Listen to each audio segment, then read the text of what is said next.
Good afternoon guys. Biyahe tayo, papunta tayo ng Rosario, Batangas. Narito na tayo ngayon sa Calaca. Ayan. Medyo malayo-layo pa.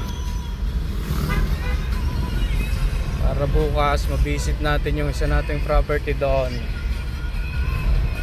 Bale, nakakasakop na sa kanya ay Padre Garcia. Pero ano pa lang siya, parang boundaryhan.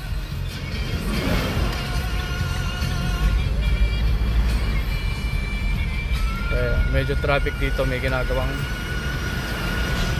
yata dito ang daan.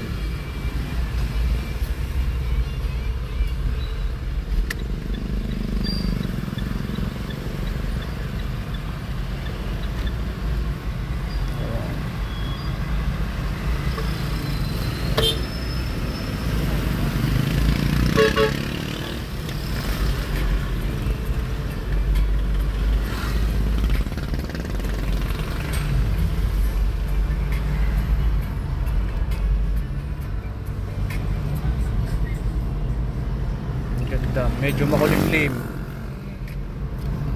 Tamang chill lang, chill ride lang tayo para safe.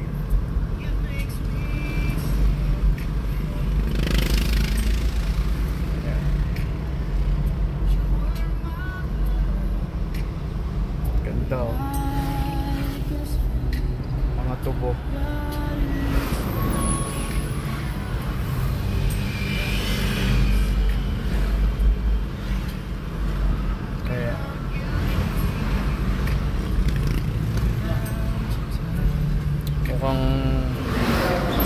Mukhang uulan dun sa Fourth District.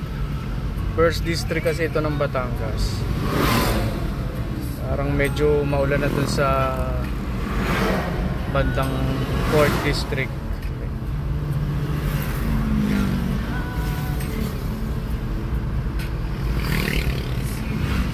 Follow nyo na lang guys yung second video. Visit natin bukas dun sa isang property. Actually maganda mag-invest sa lupa kasi sa pagtagal kasi niya tumataas talaga yung value. Nakakuha ko siya ng 2,400 per square meter before. So ngayon nagre-range na siya ng 5 to 6,000 per square meter. Subdivision kasi siya pero medyo bukid pa rin yung itsura. Mas maganda kasi sa mga probinsya, lalo na dito sa Batangas. Ayan. Yun lang guys, sige. Bukas na lang ulit. Thank you.